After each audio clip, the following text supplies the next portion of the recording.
You are now listening to Protecting Your Nest with board-certified family medicine and obesity medicine specialist Dr. Tony Hampton. For more, visit drtonyhampton.com.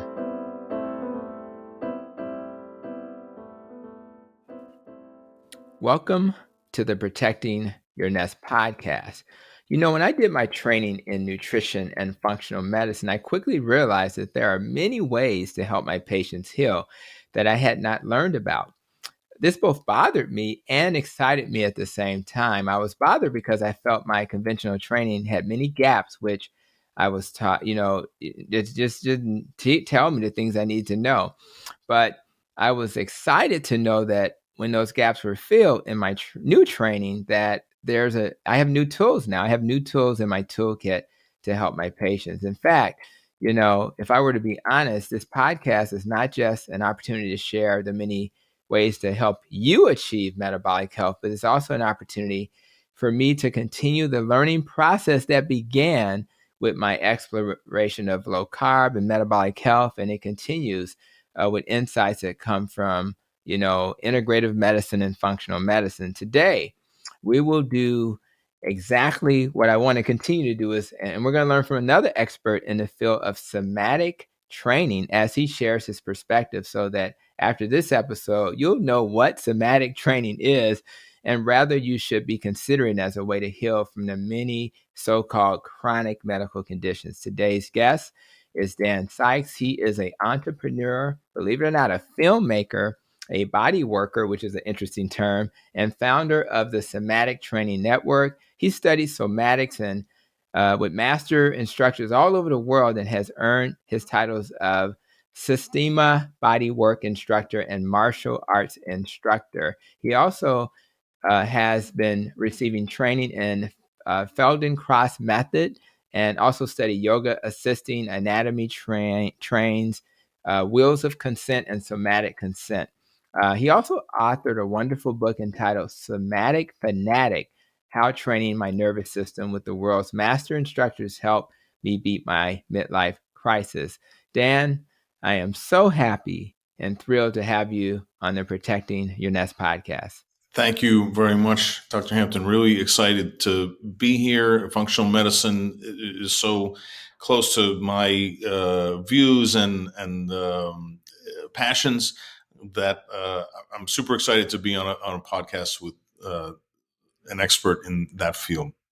Yeah, I appreciate that. And I know we talked a little bit before we got started about how, clinicians have not heard of things like somatic training, and we need to expand that knowledge. And I just know that many people find me because they're really looking for some lifestyle advice, some healing advice. I use this nest and rope acronym as my foundation. But a lot of the things we talk about, like, trauma and stress, all of those things have a way to be, healed. And actually, and one of the things I learned in my functional medicine nutritional training is that I'm an evidence-based guy, right? And a lot of people think that a lot of these modalities are like, hocus pocus. Well, first of all, a lot of cultures outside of the United States use these modalities quite regularly. We tend to use, pills and surgeries and procedures. But I even took a moment before our conversation. I just said, well, let me just Google, somatic, experiences or training. And is there something out there? And I literally, an article popped up immediately in the Journal of Traumatic Stress entitled Somatic Experiencing for Post-Traumatic Stress Disorder. And yes, it was a randomized controlled trial that showed that this type of approach had positive results for people who have traumatic stress disorder. So there's plenty of modalities out there that people simply haven't explored. That's why I'm happy to have you here. That's why I'm happy to have had this training. And let's get our conversation started. So, I'd be willing to bet that most of my listeners have not heard about somatics in any way, which is why I think it's important to talk about. So let's take a moment for this audience to define what exactly is that. The way I use the word somatics is to represent the entire world of all training disciplines which train the nervous system. Uh, at the moment, there are certain disciplines, Feldenkrais method, for example, another one called Somatics, which is in some ways a derivative of the Feldenkrais method, and other such things, which literally use somatics very much in their own language and in their name, in the case of Somatics. Um, but what I came to discover, and what my book is about, is how I came upon I was training in discipline after discipline that I felt, and many people felt, had some relationship. You could see like these are kind of cousins of each other. And what is this thing that unites them all?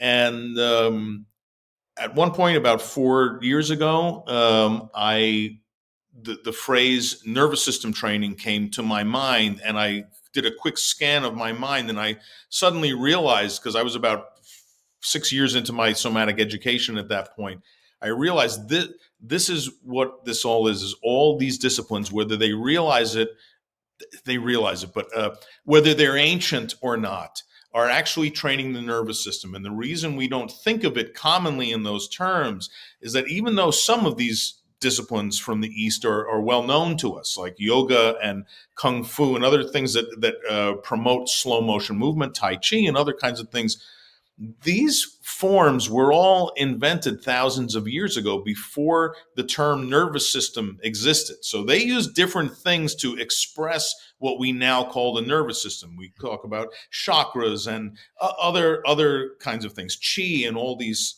sort of words that were used. But people forget that um,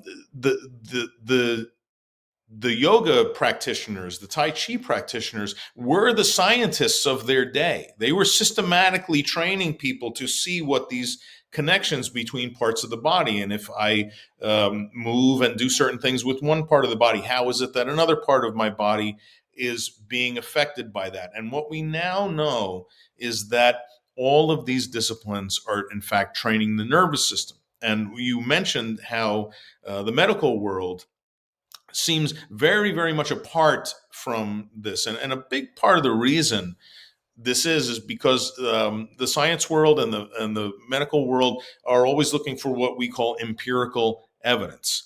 And the knowledge as science came to be was that all old world things are cast out of our thinking until they prove themselves through empirical evidence to be worthy of being in this world of science.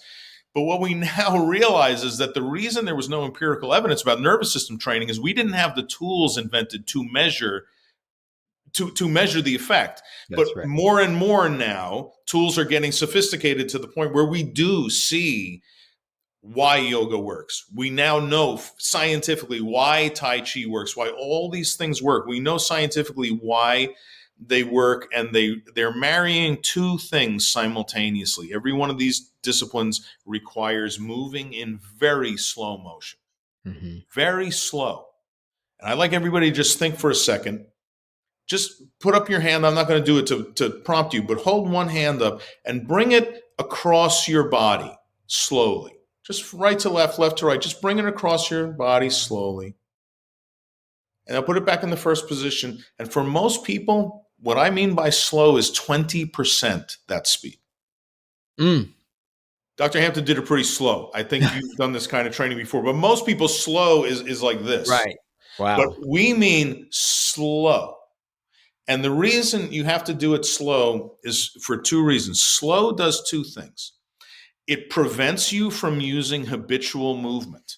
If I raise my hand like this in 1 second, I'm probably engaging all kinds of muscles in a certain order, the same way I've been doing it for 20 years. Even if my shoulder really kills me by That's reaching up, I'm going to still fire those that's muscles in right. the way I've developed a habit to do it. Habit. If That's I right. raise my hand over 40 seconds, there's no way I can use that habit.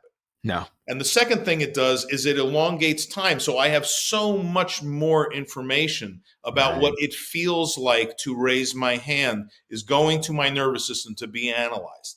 And I can say, oh, wow, if I move my hand a little more over my head, it's easier. And if I hold it out away from my head, wow, there's more. Mm-hmm. And if you're in training, as you're making your slow motion Tai Chi movements, your trainer is going to be, okay, feel where there's the most tension and what part of your arm doesn't really have any tension. So now you're training your nervous system, notice the difference between discomfort and ease. And what is, because the nervous system learns somatic education, we call it training because it's education. Your nervous system learns the way an infant learns by comparing. If you can think of it visually, like if I put you in a massive sphere that was hot purple, but there were no shadows at all. As I put you in the sphere, you would realize the sphere was purple. But within Mm-hmm. about a half an hour, it would look gray to you Mm-hmm. because there's nothing that's not purple. You only know something's purple because something else is gray or green. And it's the same thing with sensations. You can judge ease versus more effort. And that's why in every one of these disciplines, whether it's yoga, Systema, Feldenkrais method, Tai Chi, any of them, the goal is always do it with less effort, feel more space. These are common things that you're concentrating on. And what you're really, the result might be that you learn to move better and work less. But what you're actually learning to do neurologically, like an infant, is you're learning to feel more, to Wow. physically feel more. And doing that unlocks mountains of tension, which causes inflammation, it causes stiffness, it causes high blood pressure, it causes all kinds of stuff. And we can talk later about when they call psychosomatic of how your emotions are connected to the state of how much physical tension is in your body. We study these things separately because they're so vast. We have to Right. artificially divide them to study them. But modern people start thinking we're built of parts like in a factory, but we're grown from seed. Your emotions and physical state are never separate for 1 second of your life. We study them, they have different names, but they're interacting all the time. And you can affect your emotions by affecting the amount of physical tension in your muscles. And you can affect the amount of physical tension in your muscles by doing something about your emotions. They all work in concert.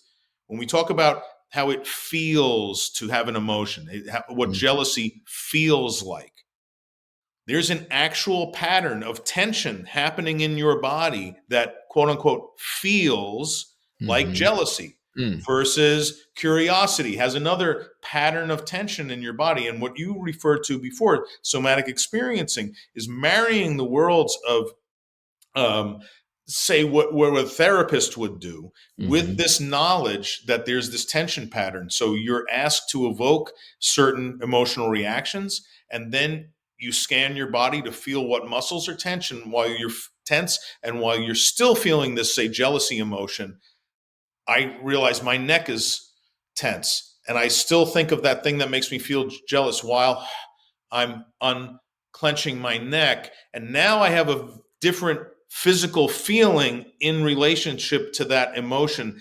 And your nervous system and psyche start noticing that, wow, there's multiple factors happening. I That's don't just feel a certain way. There's fears, there's projection into the future, there's senses of betrayal, blah, blah, blah. And there's what my body feels like. And if I change one of those and not the other, I don't know the science deep enough to know, but I know vast changes start happening in your body and in your relationship to those memories that are making you, or experiences that are making you feel this way. And it's amazing transformation that happens. You go for the man. body or the words. You know what's interesting, Dan? As I listen, having a foundation in functional medicine, so my mind is not as blown away, but I'm sure people are kind of like, what is this guy talking about, right? So it's really important that we be comfortable as we learn new things. We're open to it. My clinical colleagues are more rigid than the people listening to this podcast because they haven't been exposed. So for them, and they may be more comfortable when they go back and look at the trial I referenced earlier, right? So they need that type of data.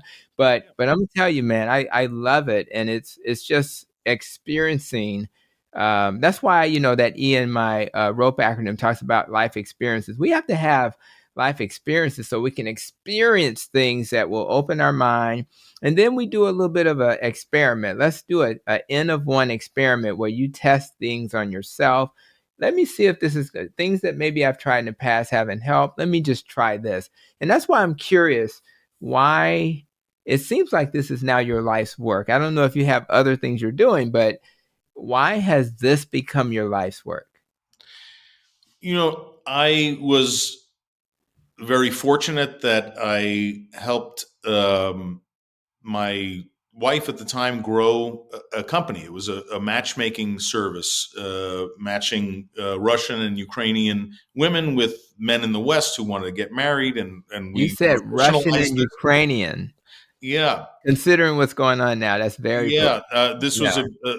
a major thing. This was back in the late '90s and early 2000s. In 2011, we sold our share to our partners, who expanded the company all over the world. But we scaled what was, especially in the 90s, a real mom and pop kind of operation on the internet, and professionalized it and made a massive middle and a matchmaking service that now is common, is like Match.com and all this, but this was way before that was common.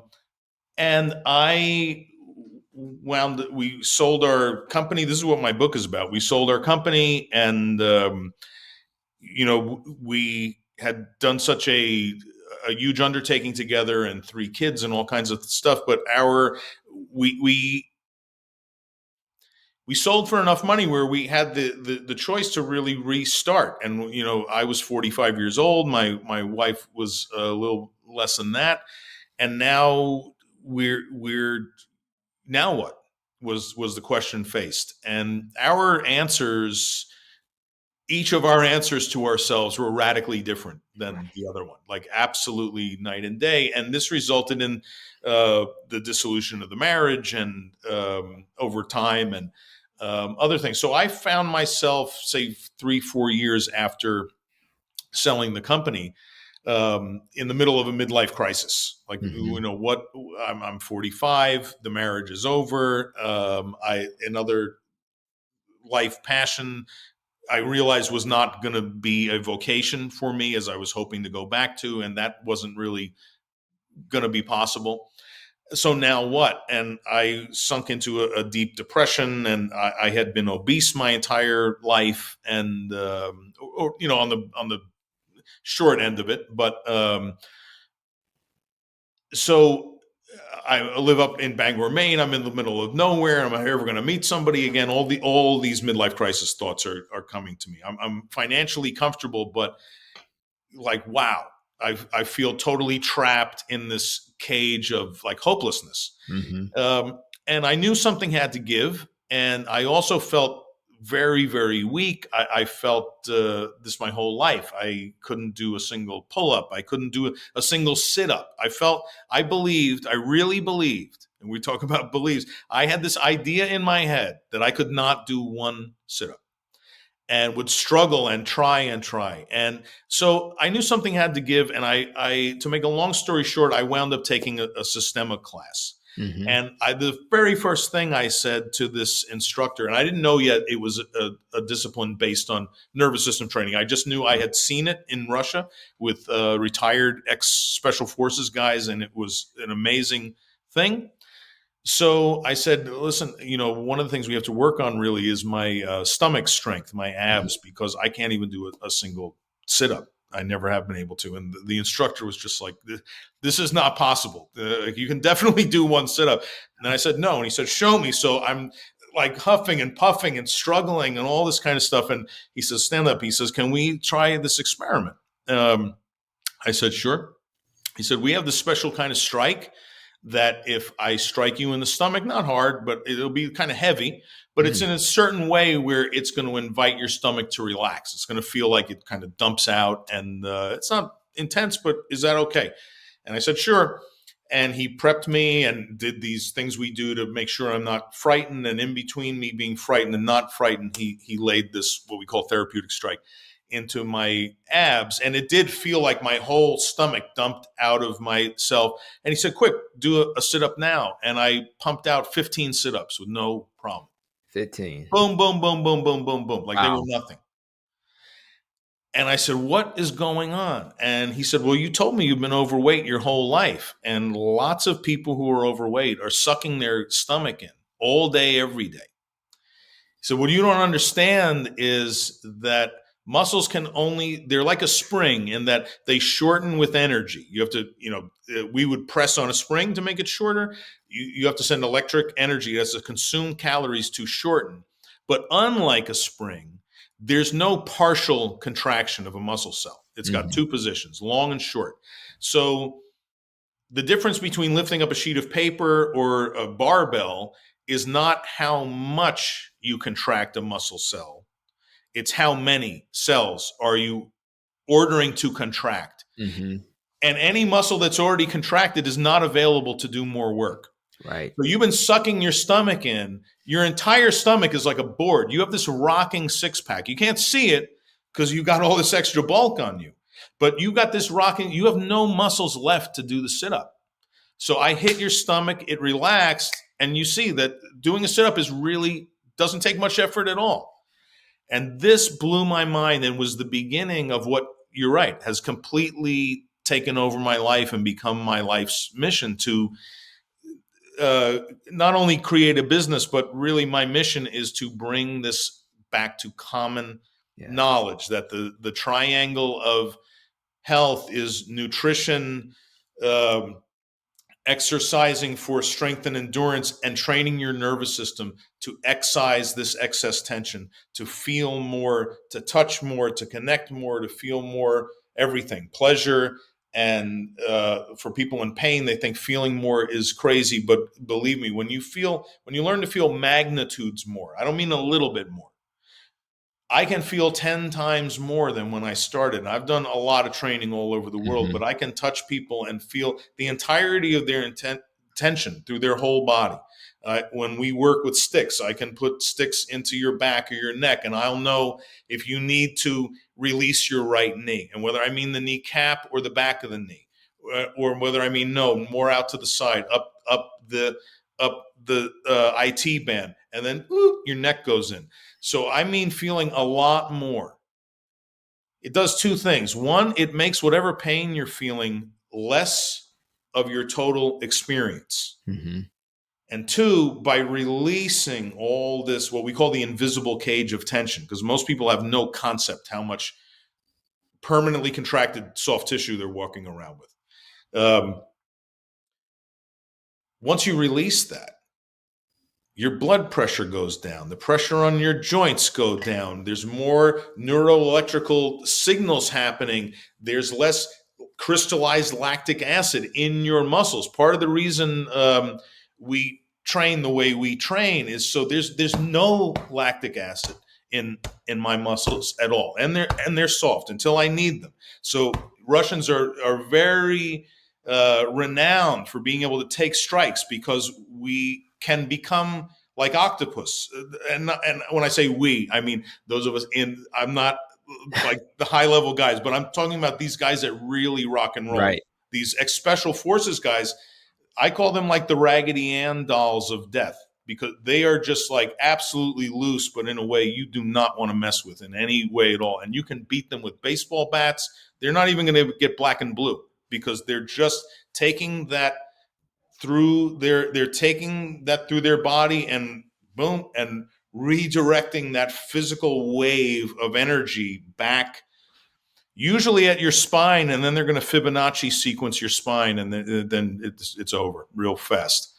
It's you actually, I was going to ask you a question about the medical conditions that benefit, but it sounds like a lot of the stress related conditions clearly benefit. I mean, we started with kind of trauma, then you kind of went towards chronic pain conditions, and obviously your blood pressure is going to be better, and obviously if you're anxious, that's going to be better. But I'm wondering if a person was in front of me who how some people tend to hold on to stress. Sometimes I walk into a room with a patient and I feel the stress in the room. I can see it on their face. And maybe they're the kind of person who always talks about the glass being half empty versus half full. So, does somatic training help a person like that who's really struggling, seeing that the glass is half full, and they're just tense because of the way they think?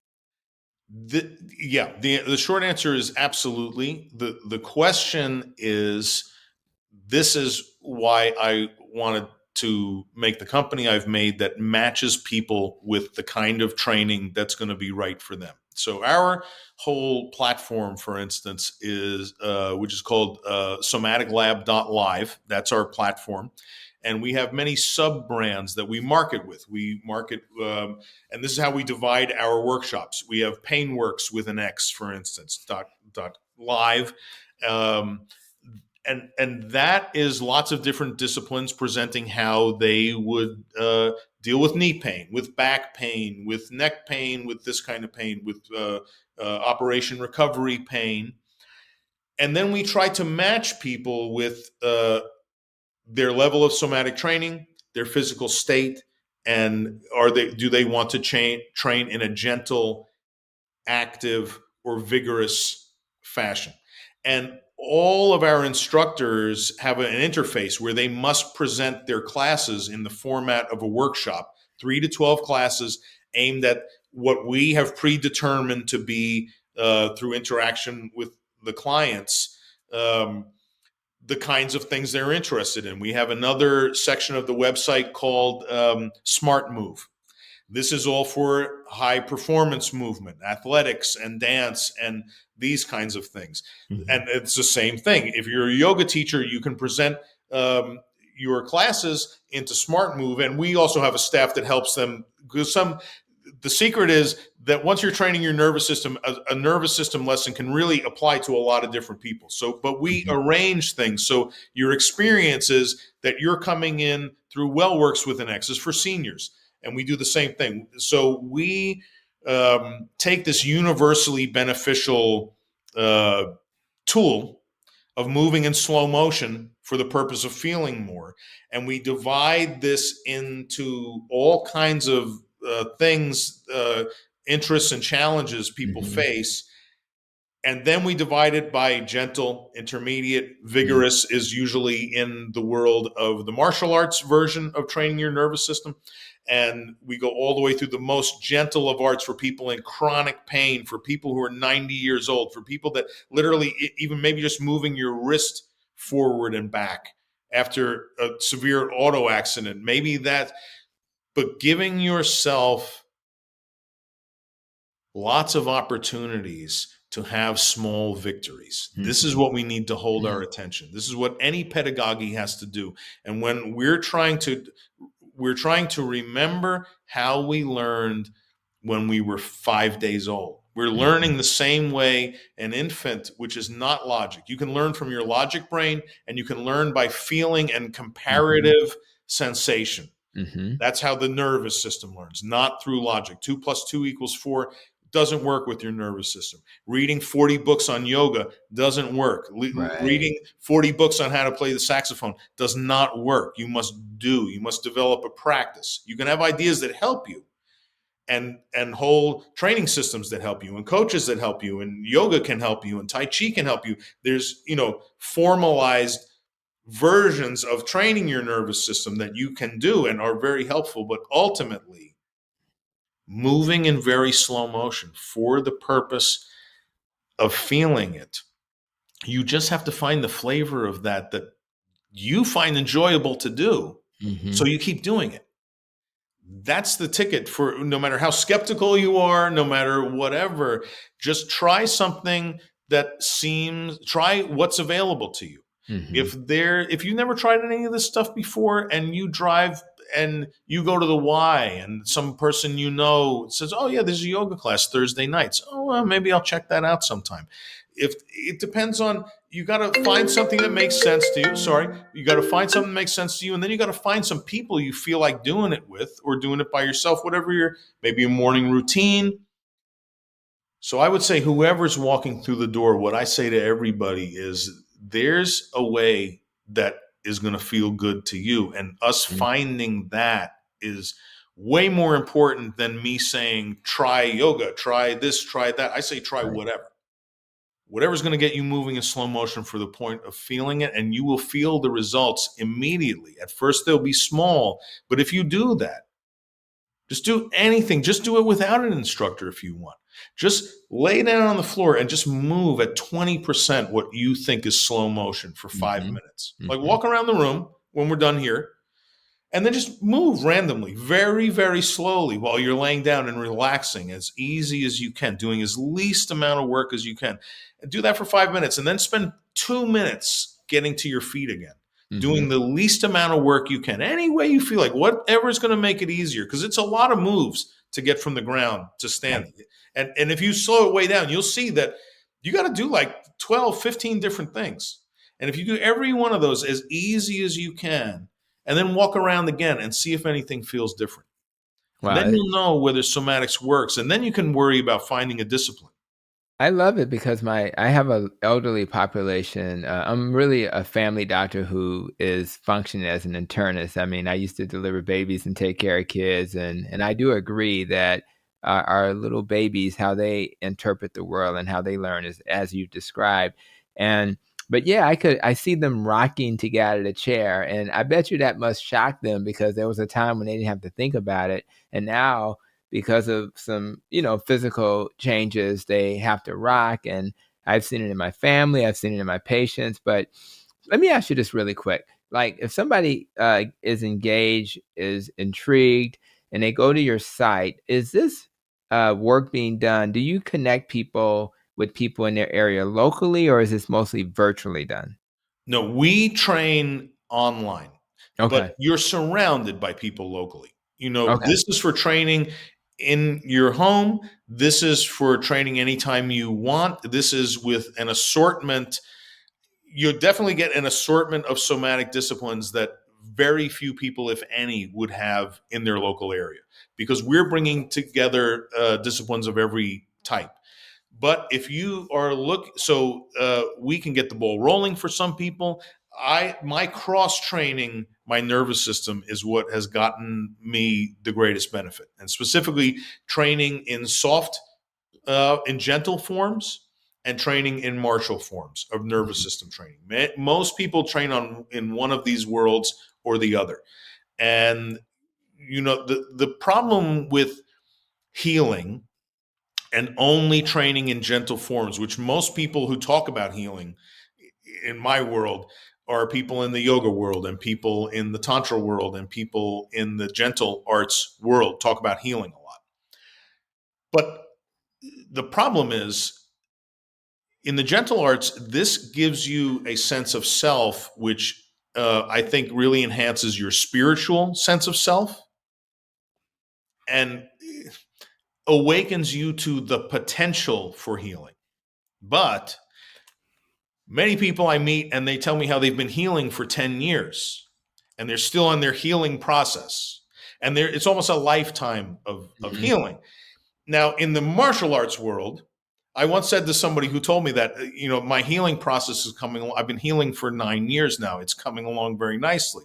And they're talking about emotional healing. And I said, well, let me ask you a question. If you had cut your arm 9 years ago and we were sitting here talking and you had a reddening bandage on your arm that was still bleeding, would you describe your healing process as coming along nicely 9 years later? And of course, the answer was no. And I said, well, in the martial arts world, we view healing as like an event that has a start, a duration, and an end.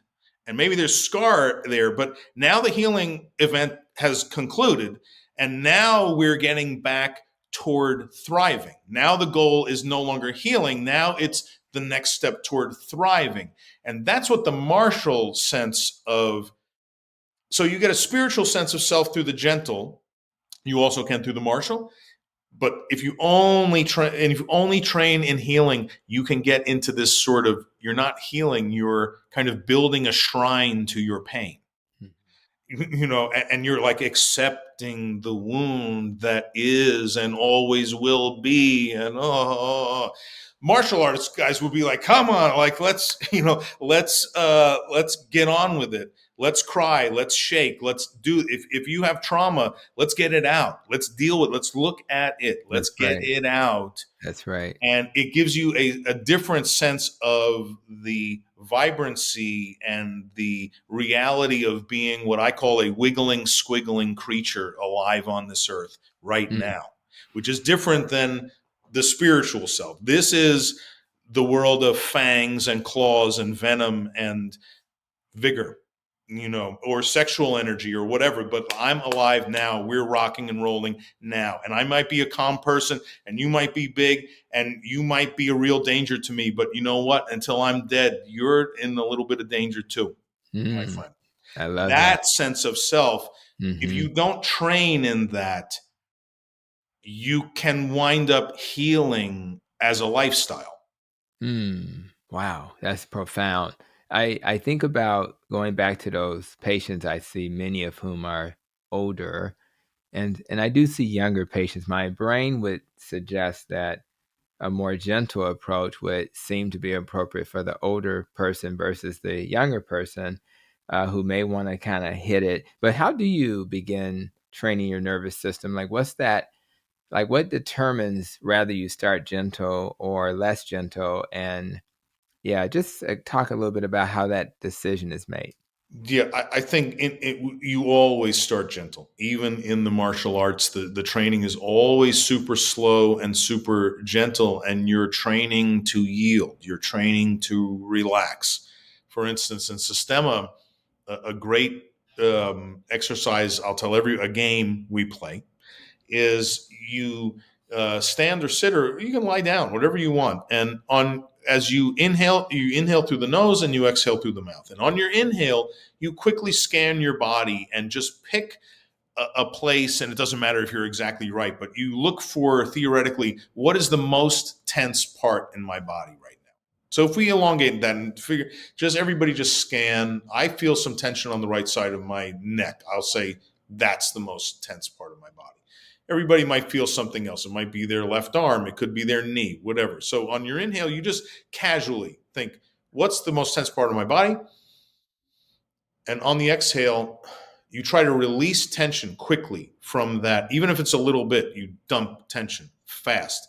In martial arts world, in yoga, you learn to release tension slowly. In martial arts, you are ultimately trying to learn to let go as quick as you'd Mhm. snap contraction to throw a punch. You're looking to turn off the muscles just as quickly. And this is a very difficult skill to learn. So you're playing with this idea of dumping tension. So I inhale, I think my neck. On the exhale, I try to just a little bit, just drop my neck, drop my shoulder a little bit. Now my neck. Now I inhale and I say to myself, okay, now that that's relaxed, now what's the most tense part of my body? Mhm. So now for me, I feel my left cheek. I feel some tension, and maybe it's my most tense, or maybe it's not. I don't really care. I'm just looking for a target of tension. And now I let go of my left cheek. If I don't, like I didn't really that time, I'll do it again until I finally do let go. Right. Now, what's the most tense part? And you kind of think, and you play this little game casually. You can do it anytime. And so, but that's in the martial arts world of training. But even an elderly person, there's just a different mentality because martial arts teaches you to release quickly. And Mhm. why? Because like we talked about before, to learn, your nervous system must notice the difference. So to release gently, you must be laying down. You have to Mhm. be alone on a mat in yoga. Nobody's screwing with you. There's no Right. confusion. You're not losing balance. But in martial arts, you have to learn to release tension fast so that your nervous system notices.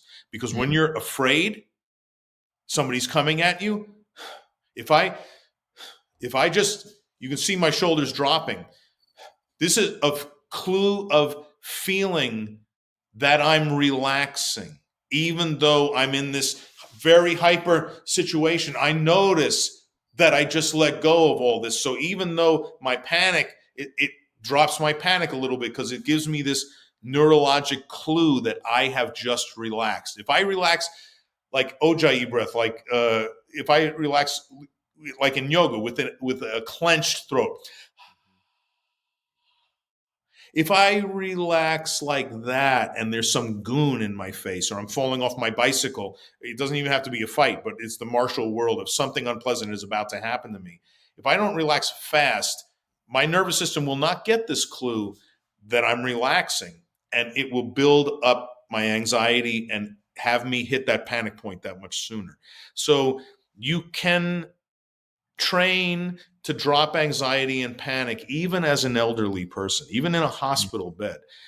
So when I say martial arts training, I think of it in the world of exercises of these two different worlds of discipline. But for wellness, I'm not talking about fighting.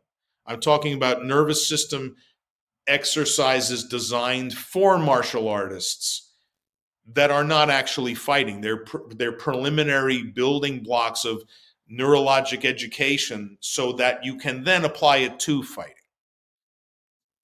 You know what? I'm thinking about what you had to overcome during your midlife crisis. And, um, something like yoga is not hard, not easy, because it's like it requires a certain level of focus. Something like meditation is not easy. And as you've talked about this doesn't seem easy either. Seems like there's so my question, a guy, I'm sure my assumption is that your midlife crisis didn't evaporate overnight. Like getting through that process had to be hard. And I think we all have a form of midlife crisis. I think when I wanted that nice car, my wife thought I was going through one. But so how hard? I mean, are you at a point where this is so much easier for you Oh, yeah. than it was, that many years ago? And is there an expectation you're going to keep getting better? Because I've heard people, gurus who do meditation, and they're like, I still struggle to stay focused. Like, so what can a person expect as they go through this type of training? What they, in terms of, are they always going to have to be working towards that, ideal state, that true north? What's your thoughts on that? My thoughts are yeah, we're talking about creating practices that make sense for you. We're not talking about going to a training level 1, level 2, level 3. I get my certificate and now I'm done.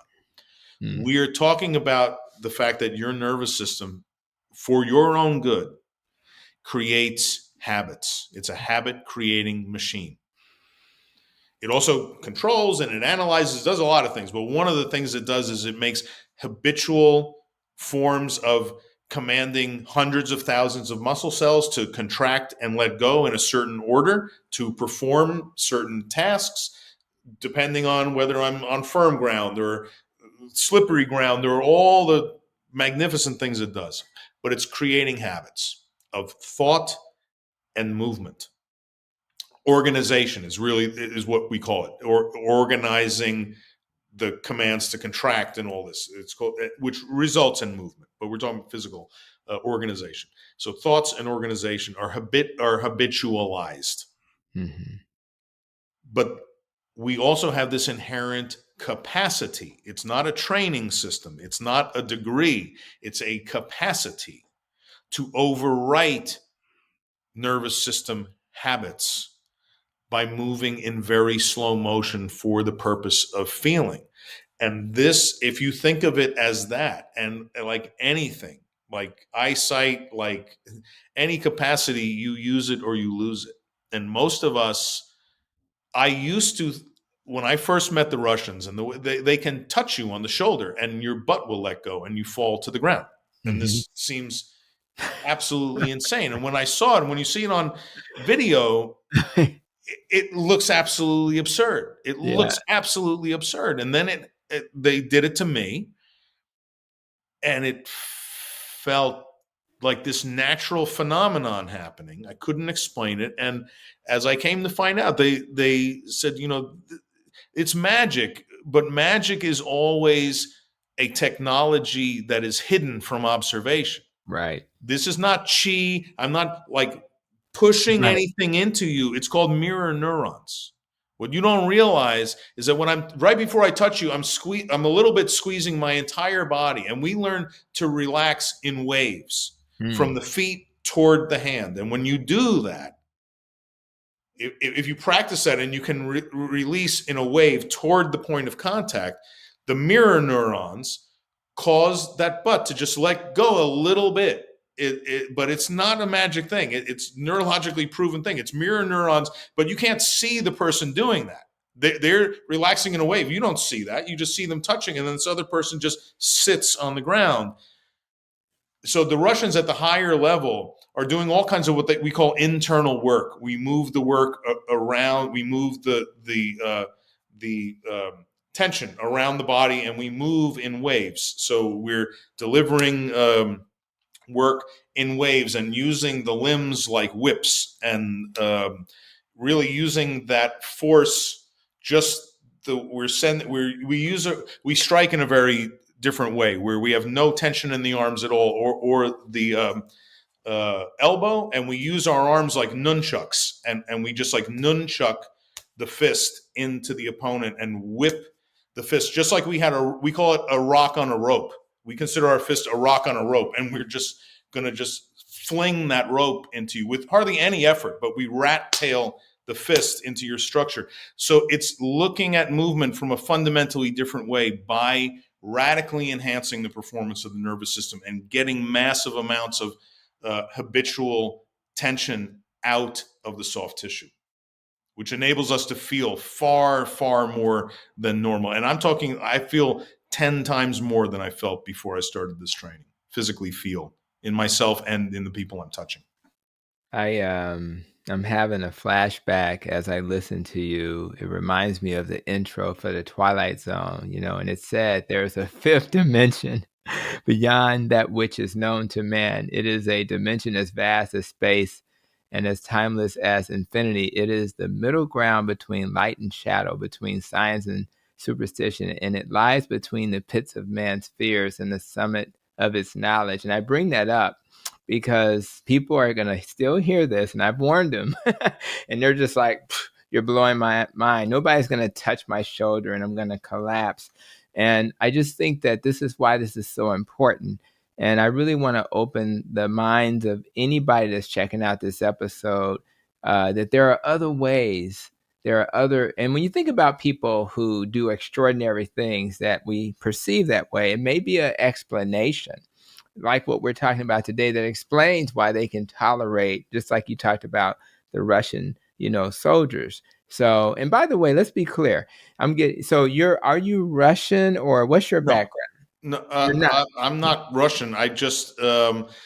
I've been doing business in Russia for over 25 years. Not now, for several years since I sold my company, but since '93, I went to Russia for the first time and met my wife at the time, my former wife there, and our business partner, and I've been Ooh, involved in Eastern Europe ever okay. since.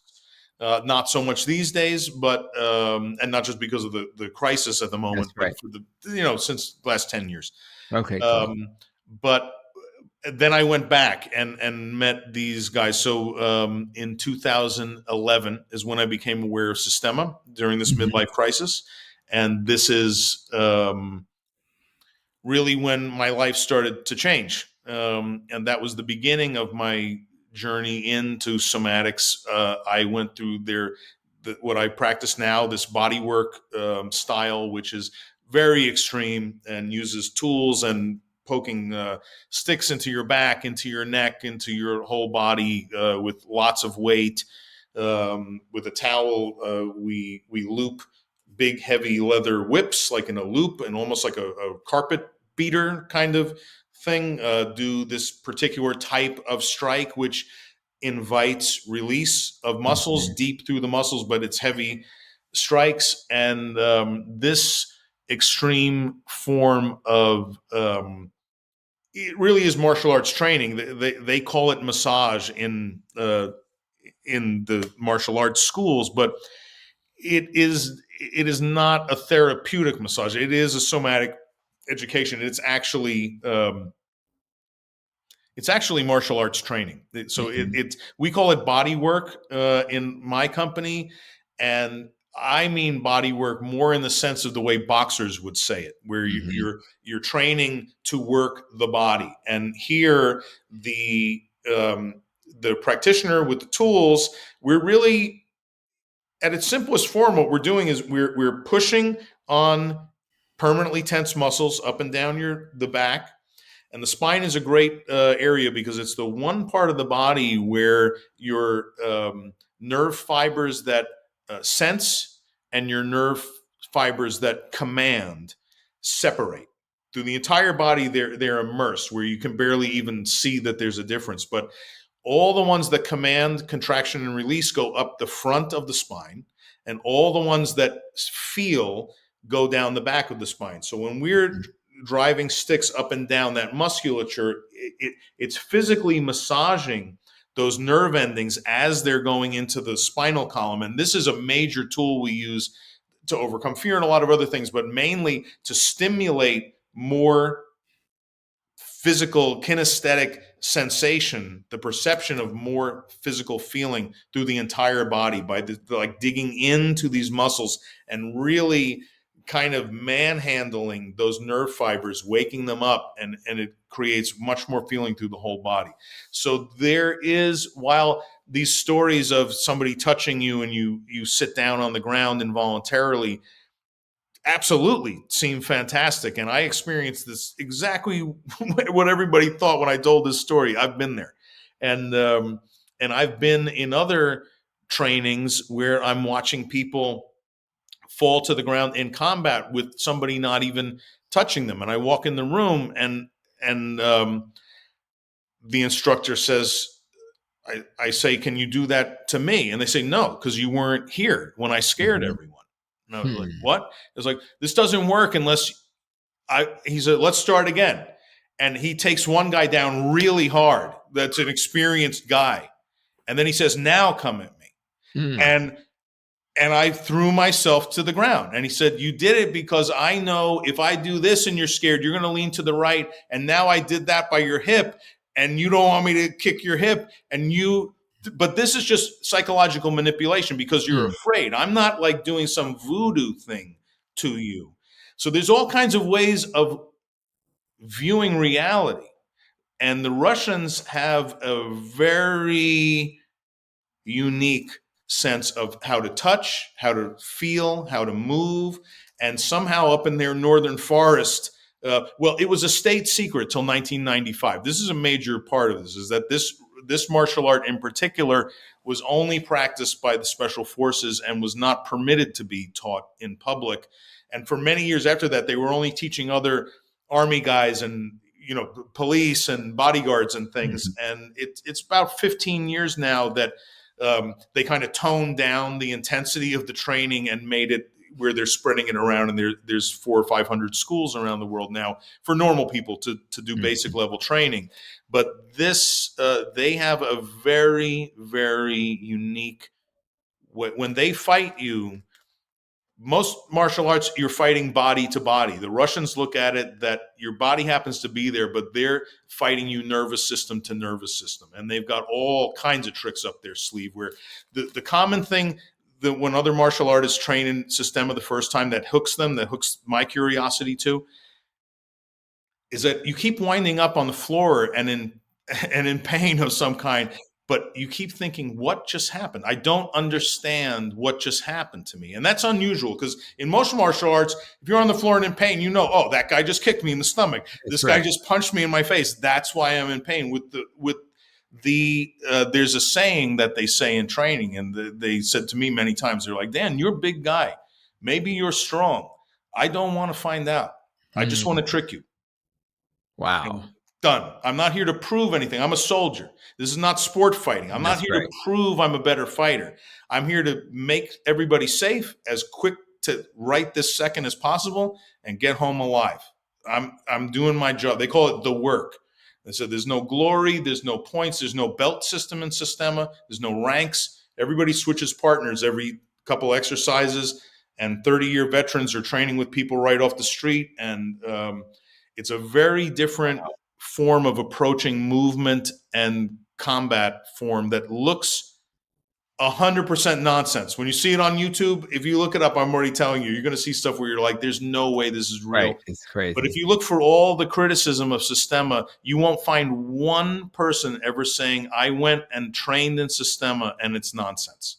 All the Right. criticism is of people watching videos and saying Right. there's no way this can There's no be. way. But That's right. like we said before, there's different ways of looking at the same thing. And when it comes to movement and feeling, the Russians have something that's completely unique, and it did that strangeness and this alternate reality, like just right here, just by looking at things in a different way and feeling them really Mhm. in a different way, felt like the Twilight Zone to me when I went to that first Yeah. Systema seminar. And after 5 or 6 things happened, I left there and I said to my friend who went with me, we'd never heard of it before, I said, I feel like the ground shifted under my feet. I Mhm. feel like somebody gave me a little peek into some Yeah. magic box. And I was like, okay, guys, see you later. And my life radically changed from that point on. Yeah, I was speaking of the Twilight Zone, I think about, The Matrix and things like that. So whatever it is, I'm just happy that there's an answer.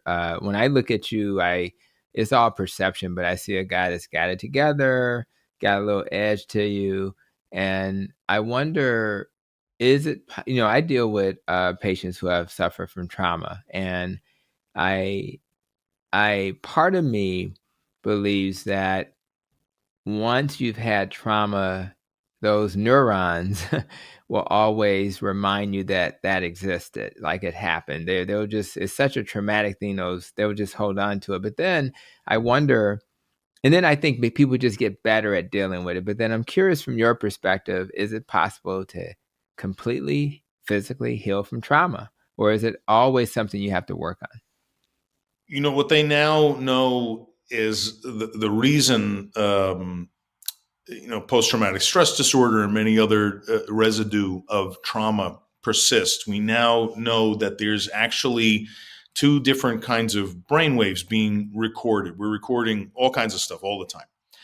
Um, but during trauma, when panic sets in, when a life-threatening condition or a perception of this condition sets in, we record all these events. We've all experienced something about to happen that's very dangerous, and suddenly time slows down. It seems like everything's moving in slow motion. Things are not actually moving in slow motion, of course. What's happening is your brain kicks into a mode where you're recording radically more information. And for a short amount of time, you only have about 16 slots of all the thousands of things you're perceiving. There's only about 16 of those things you can pay enough attention to where your nervous system will analyze them and make decisions and do things. But when you're in this state of trauma happening, that expands and you're recording to survive. You're hyper alert. Mhm. Right. And PTSD, one of the many reasons it's happening is because when you remember those memories, they're in such hyper detail that your nervous system starts reacting to those memories as if that's happening right now. It cannot perceive the difference between the memory and Mhm. what is going on. And that's what triggers people into these reactions. So, yes, you can evoke, you can excise. There's what we call cathartic episodes, which can happen through talk therapy or physical therapy, where the body starts shaking a whole lot, massive amounts of tension are released. People have very vivid memories of this happening again. There's You're kind of reliving this, and lots of physical tension and tension of the psyche and the memories. Excise. There's now also techniques of neurolinguistic programming where you take these hyper realistic memories and they tell you to start altering them. They say, take the color out of it, make it look like it's black and white. Now take that memory and make it look like it's on a movie screen 100 feet away from you. Your neuroplasticity overwrites this habituated HD recording of that memory with like a one that looks way more flaky and degraded. And from that point forward, when people remember the trauma, their nervous system regards it as a memory, and this hyper reaction of PTSD and other similar things doesn't trigger nearly as much. So there's several ways you can go after this using and NLP is neuro linguistic programming. This is a word. You can go after this through word type therapies and educational modalities, or you can go through it through physical evoking, because sometimes your memory, you may get in a traffic accident and you tense in a certain way, and you may be carrying some of that tension for 10 years. And when we stick a stick in it and make that muscle relax, that memory will pop up in a vivid way, and you can have a cathartic episode from that. Somatic experiencing. There's many, many ways, everyone. So please don't feel like you're trapped. You're not, especially now. There's lots of choices out there. That's very And none of them involve prescription medication, by the way, or wow. surgery. Wow, you're preaching to the choir. And again, we're not anti-medicine. We're just saying there's another way, and Yeah. without the side effects and the cost. So I 100% agree. So my nest is, nutrition. So there's training in nutrition. I tend to be low carb, but there's other ways to get there.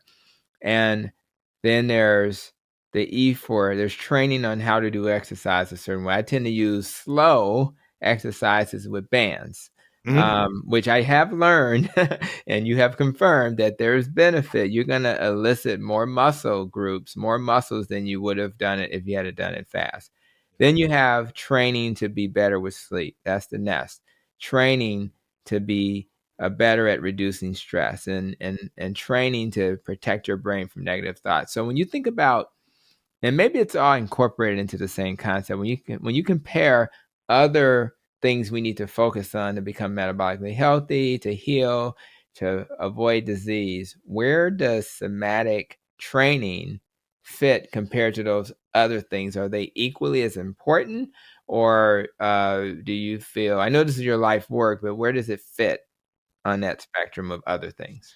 My perception at the moment, based on what I'm aware of, is my philosophy is that there is a triangle of issues that really contribute to health, that if people focus on them, and you said you had a lot of seniors in your audience, there's Or at three least areas. in my One is practice, for sure. nutrition is Yes. probably the most important of all.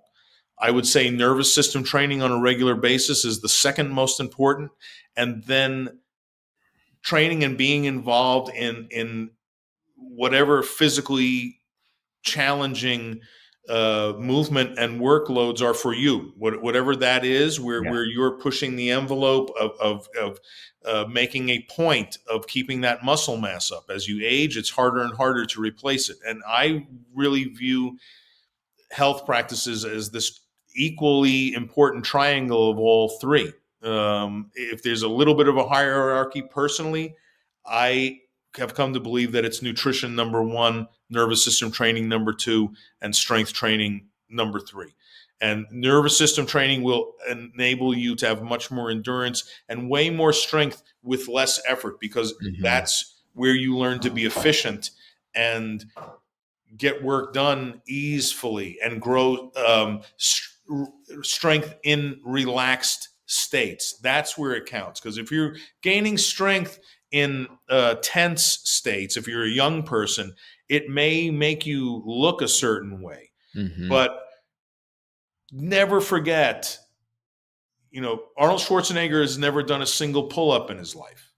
There's many guys like that can't touch their toes. None of them can touch their back. So but acrobats are sort of like, to me, the ideal. They're super strong, and gymnasts, but they can do whatever. They have Right. functionality in strength.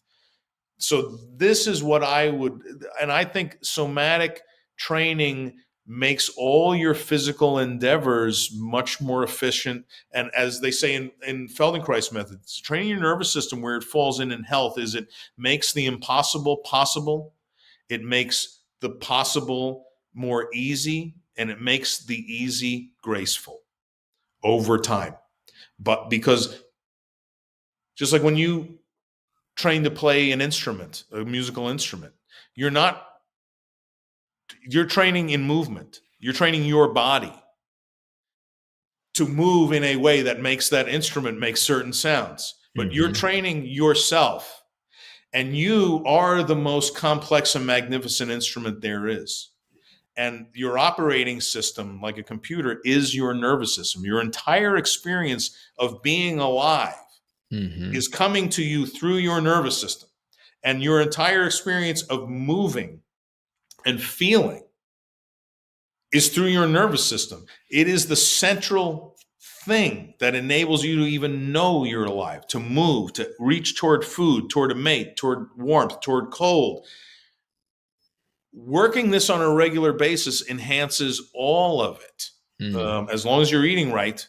And That's right. then putting that more feeling and capacity into more practical strength building, skill related dancing, whatever you're going to do.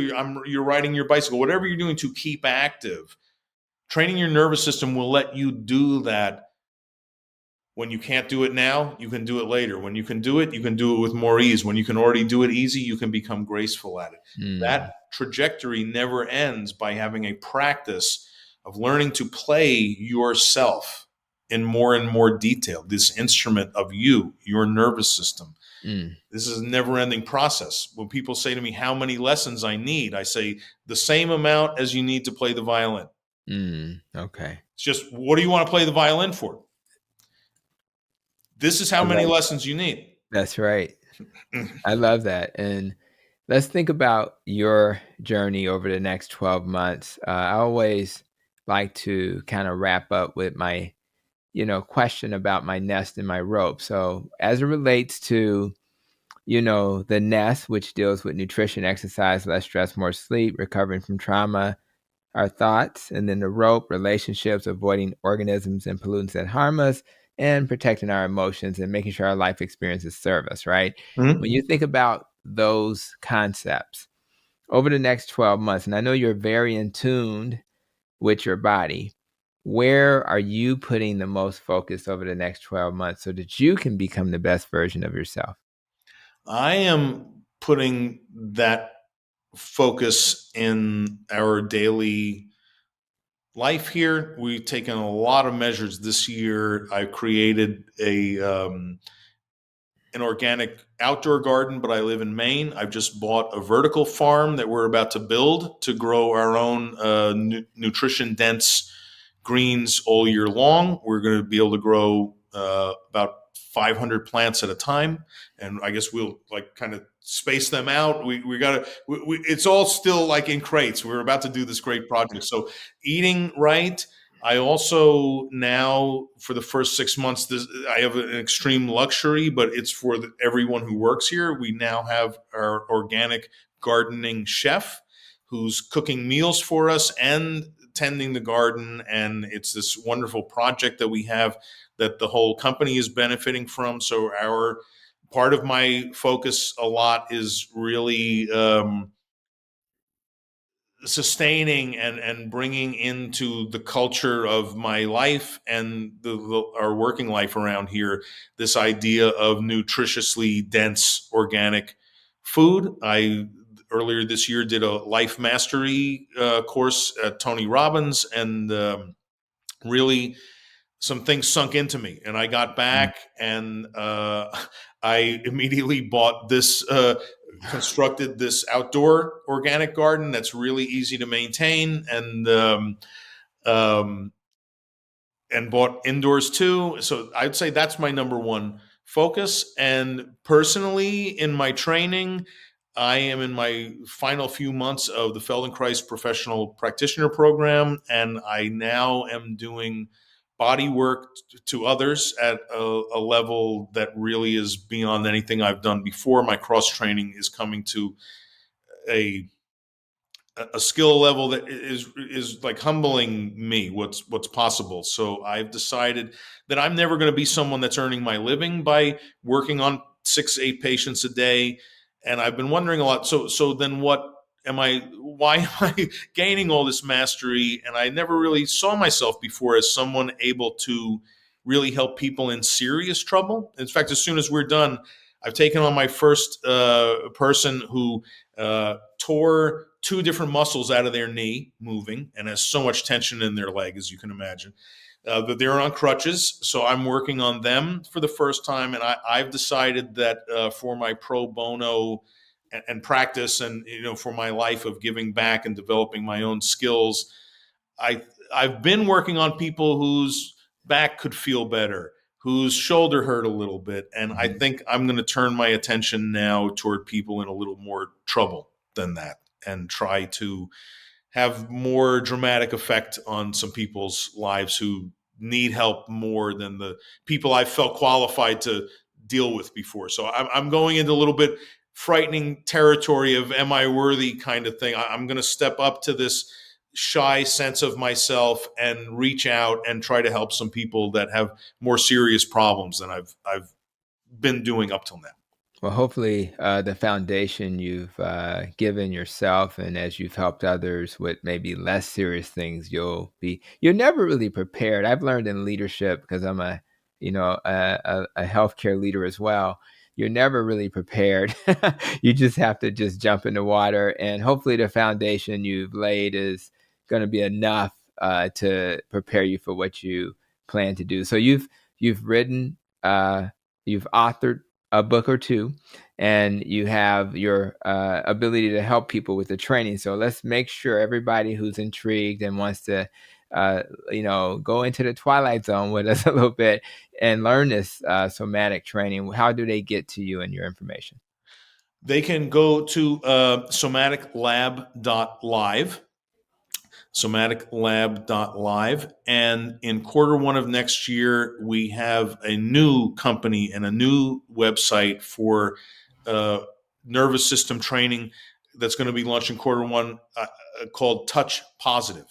And this is all going to be touch modalities for social touch of all kinds, everything from neighborly touch to caregiver touch, all the way through. We do somatic consent studies. Everybody has to study consent at level 1 and then level 2, and then it opens up to a vast array of all kinds of touch things, everything from the most platonic and therapeutic types of touch you can do at home, all the way through sensual and erotic touch, and spiritually oriented.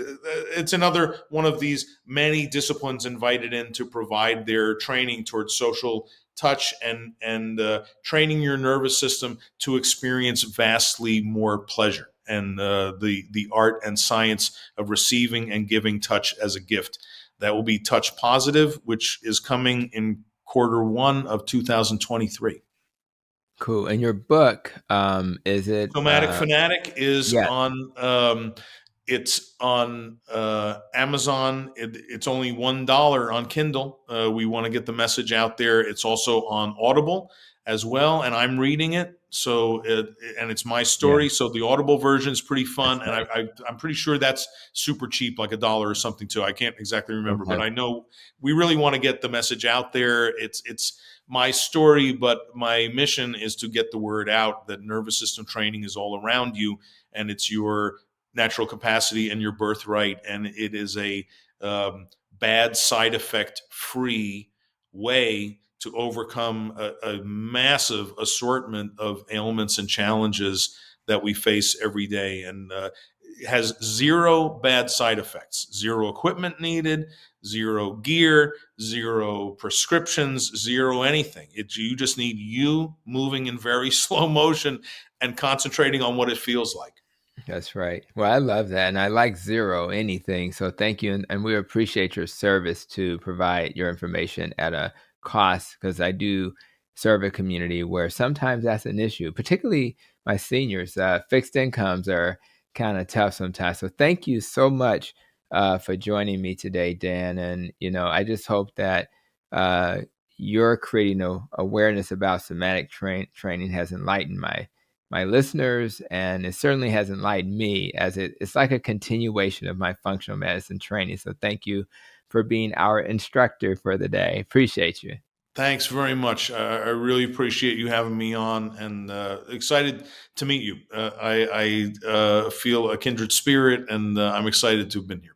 Absolutely. And we're going to keep that going. And for those who joined us today, don't be surprised if your clinician never mentioned this way of healing, particularly in the United States. And we tend to use medicines, procedures, and surgeries to manage, not heal, but manage medical conditions. But it is estimated that 38% of adults in the US and maybe as many as 12% of our children are using some form of alternative complementary medicine, integrative medicine, functional medicine to heal. So a lot of that is not driven by the clinicians, but by people who are seeking another way to heal. So if you're struggling to achieve your goals, let's consider another way, and maybe that other way is somatic training, as discussed in this episode. So as usual, I really appreciate everybody who came to this episode to check us out. And until the next episode, continue to be safe, be well, and continue to protect your nest.